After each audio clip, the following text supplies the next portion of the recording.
Hey folks, Alchris here with a post-game chat with Purple Moose. Hello, Purple Bull Moose. How are you? I'm doing pretty good, man. I like how everyone uses my full government name in in the introduction, so really appreciate that. How you doing tonight? Pretty good, Moosey Moose. We can call you that if you prefer. As always. Yeah, so this is an interesting game. I can sort of play the timeline here while we sort of chat. Kind of an interesting map because it kind of walled us off from each other pretty hard. Oh yeah, I mean it definitely kind of like leaned into, hey, just in case you wanted to be a walled off tall nation, you have that opportunity. Obviously not my typical play style to go super tall, but I was playing Greece and I was doing the legendary rush, so I kind of want to just give it a rip. Yeah, no, you did a great job. I think you got Heliopolis super early. Like I don't think I was even near legendary. I wasn't expecting it at all. Was that your plan? Like get legendary and then get Heliopolis and then Yeah. I mean, when I started it, it wasn't necessarily like for Heliopolis. I really just kind of wanted to try to like do a legendary rush and see how that plays out. So I mean, I will probably find out here. It's probably pretty soon. Could build construction of mausoleum, so it won't be yep, too long after that. Um, but it was interesting. I'm not Heliopolis sure. Yeah, 61. So that's a very fast legendary. So pretty fast legendary. I've gotten faster since, but nice. I think if I were to do it again, um, I wouldn't be trying to do this strategy without Colosseum. Yeah. Yeah, because there's no punch without the Colosseum. You kind of just get legendary steal Heliopolis from Kush, which of course is always worth doing because they get more benefit from it than anyone else because the shrine bonus applies for them. Uh, so it's 1.5 orders per shrine for Kush, which is absolutely bonkers. Um, Oh my god. yeah, no, it's that's I think I had a pin for it as soon as I started the game when I saw it was in. I was like, we're going for it. But yeah, no, you did an amazing job, and then you kind of went tall and then stopped expanding. Yeah, I Talk to kind me of about stalled that. out. I got a little bit too much in the mindset of, hey, just build up taller, and if you focus on your science, then maybe you'll be able to out science. Yeah, But take a look no, at the that was science not the graph. case. We were pretty much neck and neck until around turn 50 or so, and then started to diverge a little bit. Then I had my second leader die. I got lucky with my first leader was an intelligent builder, and then second leader Okay. was an intelligent tactician. So I got lucky there. And then you can see the big drop when she died. And then I had my last builder, who I think was a superstitious builder, so that really sucked. And then but at that point I had specialists and began war soon after. I think what was that? It was like turn 80 something when we started our first fight. I didn't declare war until pretty late in the game. Let's see here. It was like turn 70. Yeah, we started war on turn 72. So very relatively late. Map looked something like this. Oh Um, yeah. yeah, I think you had. I had a scout sitting here pretty much all game, but then yeah, I think you settled this site, and then we're sort of eyeing that middle site, and yeah, so right here is where we kind of had our first conflict, and yeah. When you play multiplayer games on cloud or otherwise, do you Mm-hmm. typically play on maps this large?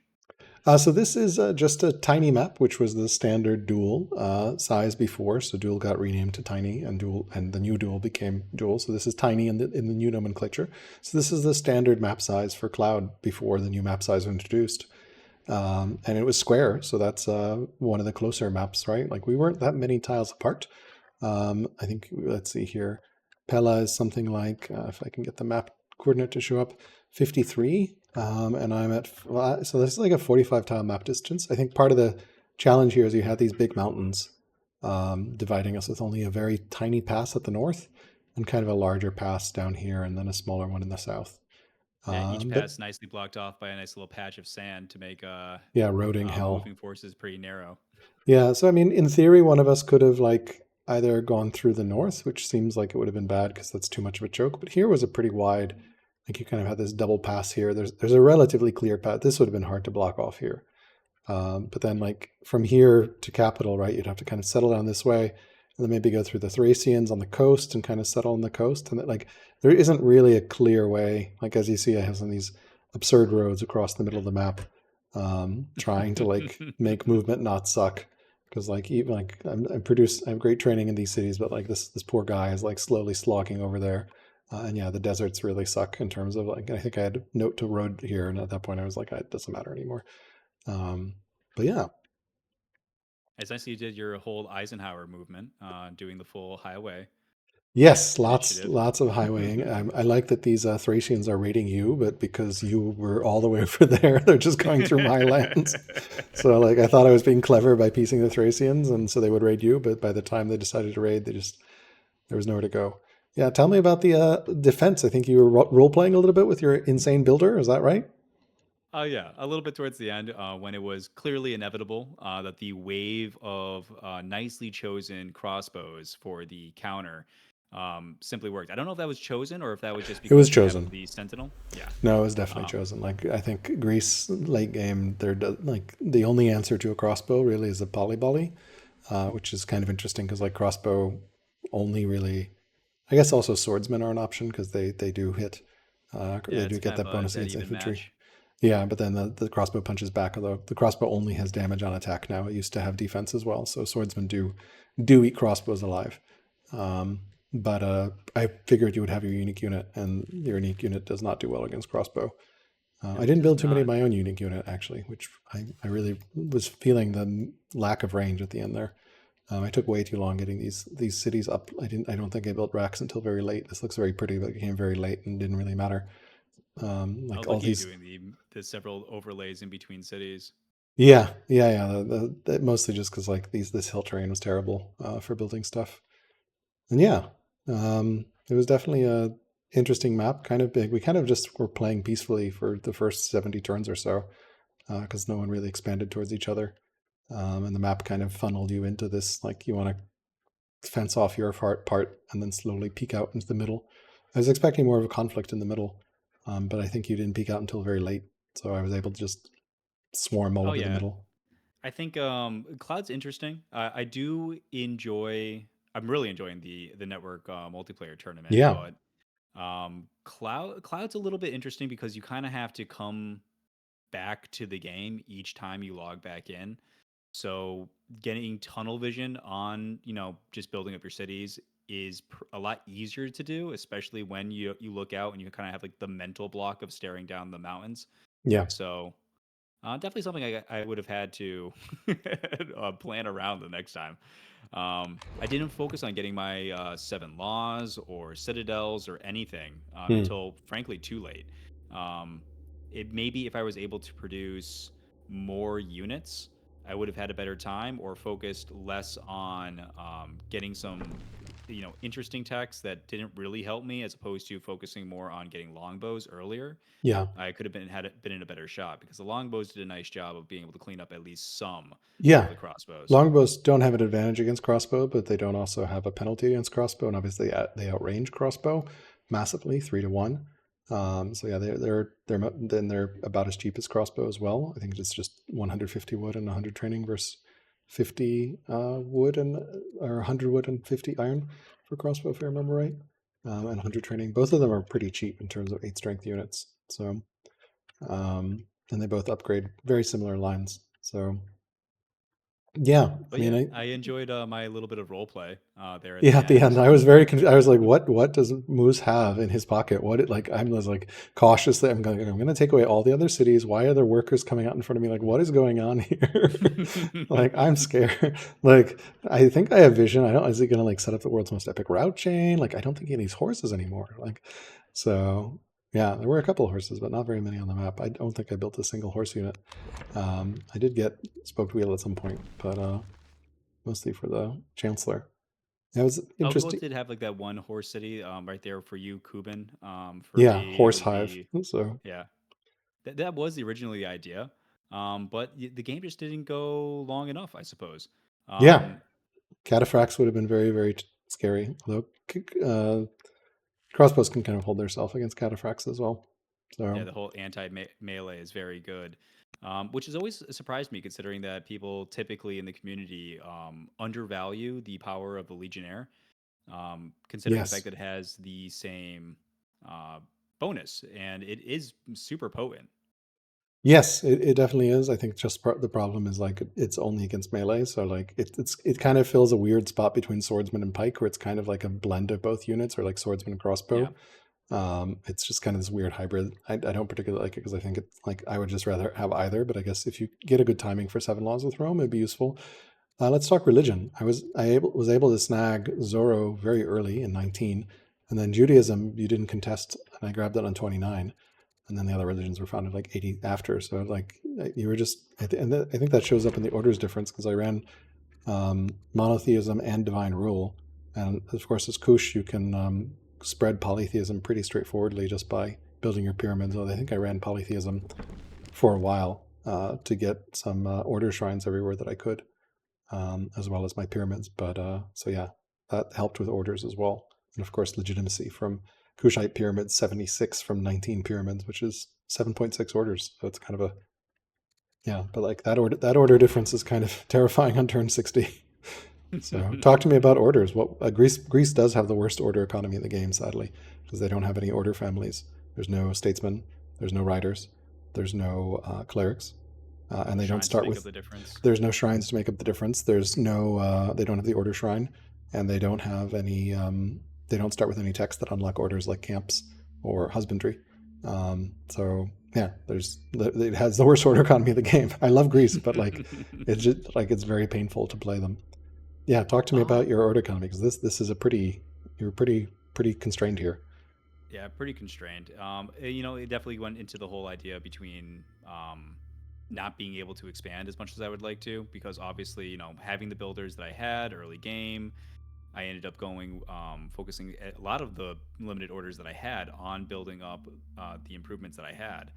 Yeah, Um, so, wow, 56 yeah. I'm not. units. I'm a little confused about that. I think it's counting disciple units in there because like it Let's see. must be counting disciple units because like I don't know And then like some. that.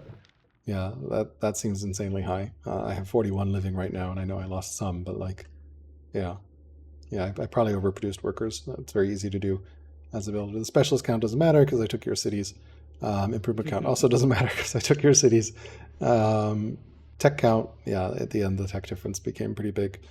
Um, yeah, so it was just yeah, we didn't collide, and like I mean I'm always happy when people let me sit back and like SimCity and then come over when I want to come over. So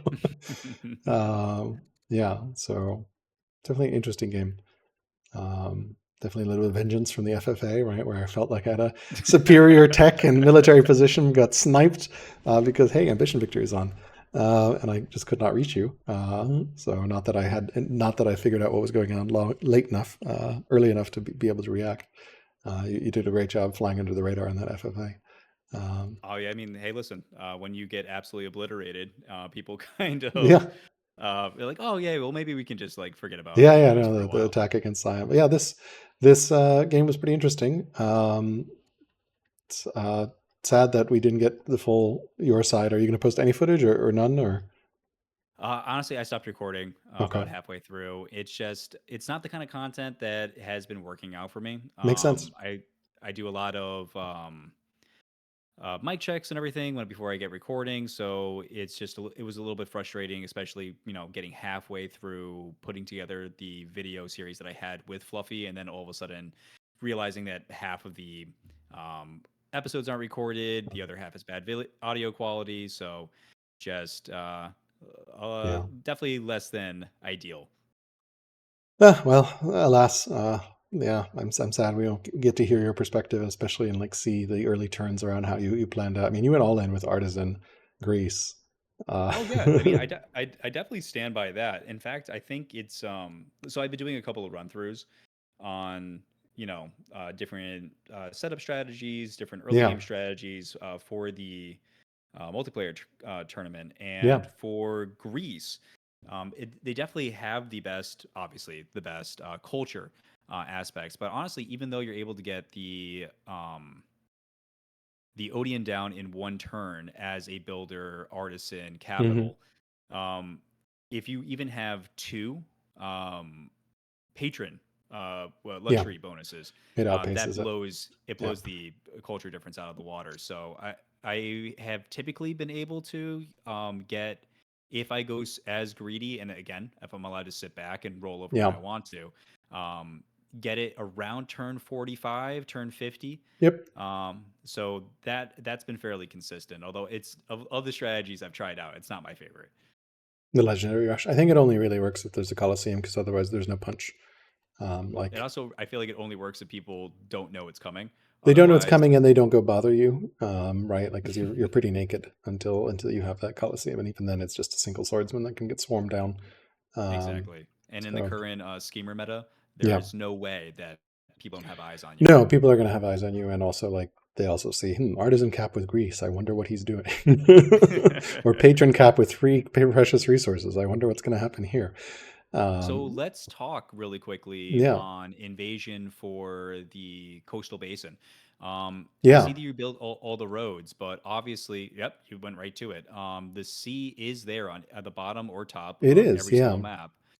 we So started if really far from it. So go ahead.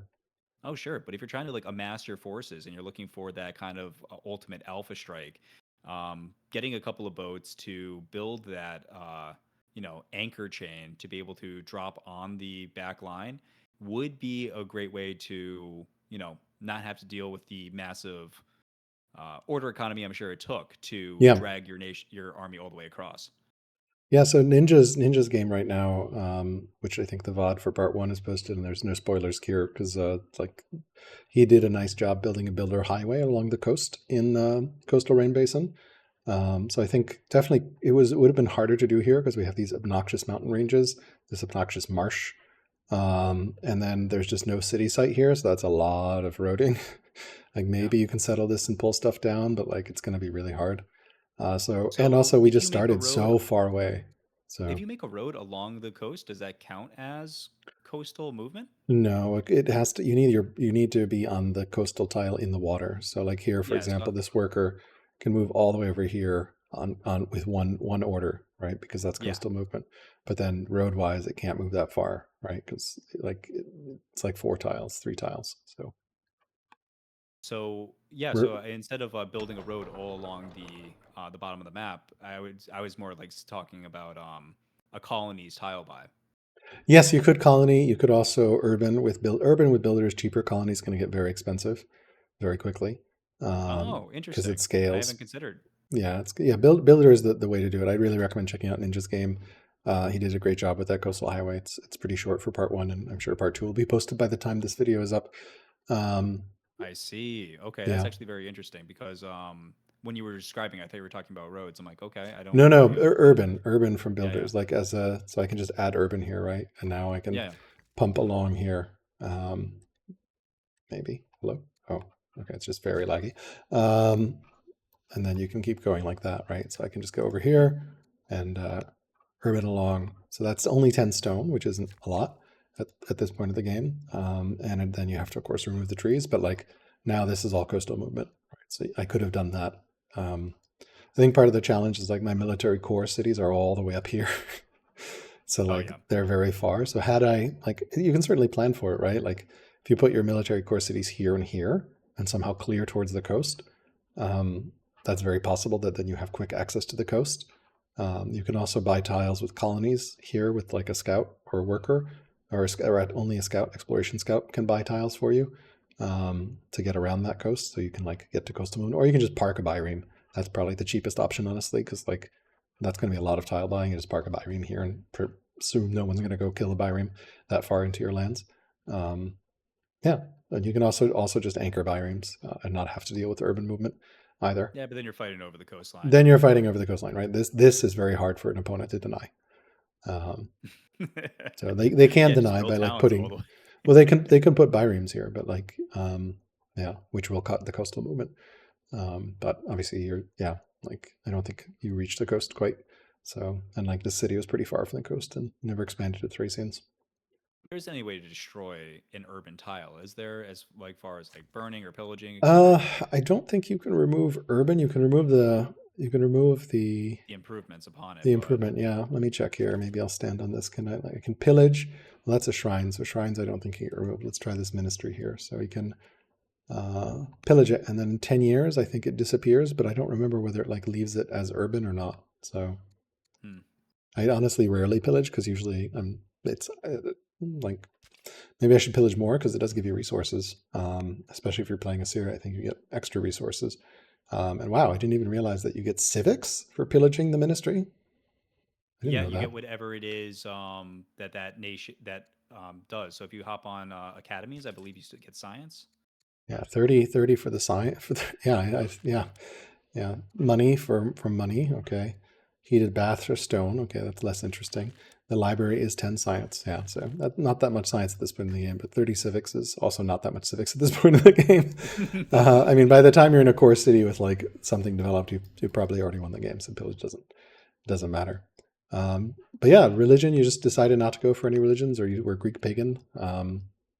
What was like? Yeah, I mean, not really any thought process behind it. I got to be I think honest. The I was really just focused at that point about on shrines. New strategy, new yeah, tools. I've never played around with Heliopolis uh, before, so it was just kind of interesting to kind of go for it. And yeah. meh. Heliopolis It is really good. It's kind of more of a win more than a you win card. So Yes, exactly. If I were to try this strategy again, I don't think I would. yeah, I think I would just kind of stick to the core classics, build up your culture specifically for the purpose of generating more units, and then push out a lot earlier. To actually contend, build more places, so that way you can actually have a larger military base for more yep, production queues, blah blah blah. Um, but yeah, yeah. I would definitely be interested in playing another game. yep, Obviously, I don't think be recording it. But I am definitely appreciative of the new dual map sizes because, makes it um, faster. Yeah. yeah, it's a huge commitment. I mean, what date do we even start this video on? This I feel like this I was think it was months something ago. in June, right? So cloud games can take a long time, and here we're recording in September, and I think our first turn was something like June. Let me check here in the videos that I have. Yeah, June. Sorry, May 14th, and here we are on September 22nd recording this video. So that's 4 months. Obviously, there were some holidays and travel for both of us there, but like that's almost 4 months real time. That's a lot of time to hold state on a game. I think that's the hardest thing with cloud. I pretty much obsessively take notes in cloud because that way I can look at my note and be like, this was what I was trying to do last time I looked at this game. Oh yeah. Um, I mean, don't get me wrong. yeah, I'm a big proponent of that. Definitely take notes in between. It's just, but again, it's like so hats off to you. Obviously, cloud is very much your arena, my friend. I've had more experience in cloud than anything else, but I'm definitely enjoying network. Like that, you get the game out of your head pretty quickly, or relatively quickly. Sometimes it takes 11 hours. But yeah, it's like it's more intense, and I think the learning loop is faster too, right? Because you can learn from a game that you play over the weekend, and then the next game you try something else. Where cloud, like it's not going to be done in a weekend. It's gonna and like it's hard to turn what you learn after 4 months, right? Because the cycle is so low, so slow. So So, what are you enjoying right now? As far as I mean, obviously, no spoilers for any future games that you're looking to put together. But is there any strategies that you have utilized during the tournament that you are a proponent of? I mean, I've been having fun with Carthage, as you saw in my first match, going very greedy and like fast expanding. That's pretty interesting. I am curious to figure out like the timings and like what you can hold. I tend to be more of an eco-focused player, so I like to figure out like how greedy can I be and still hold whatever gets thrown at me and secure the advantage. I'd prefer to do that rather than be the player that aggresses in. But of course, you can also be aggressive. There's probably like I need to play around more with schemers as well, because they definitely seem like a powerful thing. Um, yeah. How about Oh you? yeah. So the first one, I went for my tried and true scholar. I love Yep. getting me because I do feel like the pace of the game, based off the map size, is second generation conflict. Yep. So being able to go with a solid science start and then pivoting later into a double tutored tactician, double tutored hero, is just immensely powerful. So being able to get your hands on that is really nice. Yes, I was a big assuming you get a Drought. courtier, assuming you get a courtier, so you can double tutor. It's an incredible power spike, especially if you have multiple kids and can double tutor some. So you have your heir, and then like their trustworthy ambassador, or their trustworthy chancellor. That can go a long way. Let's talk Oh about the yeah, famine here. Like that famine was just brutal. Like I think I yeah. almost went broke. Like because there's no we like the only thing that's like famine impervious is fish, and there were. I think this was like the only fish or crab on the map. Like and none of us had it, right? Like so like maybe these crabs, yeah, that was it. So I had one crab sustaining my economy. One Um, crab. I think there was a little bit of deer, yeah, but it's pretty brutal. yeah, I think that came around about the same time as I got my groves up and online, and all of a sudden Mm, they dried up. So I'm like, yep, oof, too bad. yeah, yep. And I think we were also about to like start conflict as well. And I think we delayed until like the famine ended, so we were like both completely broke. Um, yeah, definitely interesting game. Exciting to see how the tournament goes. Of course, network is a little faster turnaround time. Um, interesting, like wood remained pretty cheap in this game, um, but food went to the stratosphere as it tends to. So Oh yeah, I mean, quite frankly, wood should have been a lot more. If again I was more military focused, which is very unusual for me. Normally, yeah, I am typically the aggressor. I am typically the expander. So I I, I thoroughly blame playing the culture rush that I was doing on just the tunnel vision that I ended up with, which is really too bad. But if you're ever looking for a rematch, I'm yeah, definitely more interested in giving another one a go. definitely would be glad to probably after the tournament since things are pretty crazy right now and do not have the But you don't bandwidth. have an immense amount of time on your hands. Don't have the bandwidth to like hold state on a cloud game while also like helping organize, cast, and of course play. So yeah, cool. Well, thanks so much for the post game chat and for the game. It was really fun to play. And yeah, wishing you the best of luck in the tournament, of course. Hope we get to meet in the tournament as well. That'll be fun as a little rematch there. And then, of course, down for a cloud game at some point as well. Very good. Talk to you soon, man. Take care. Bye bye.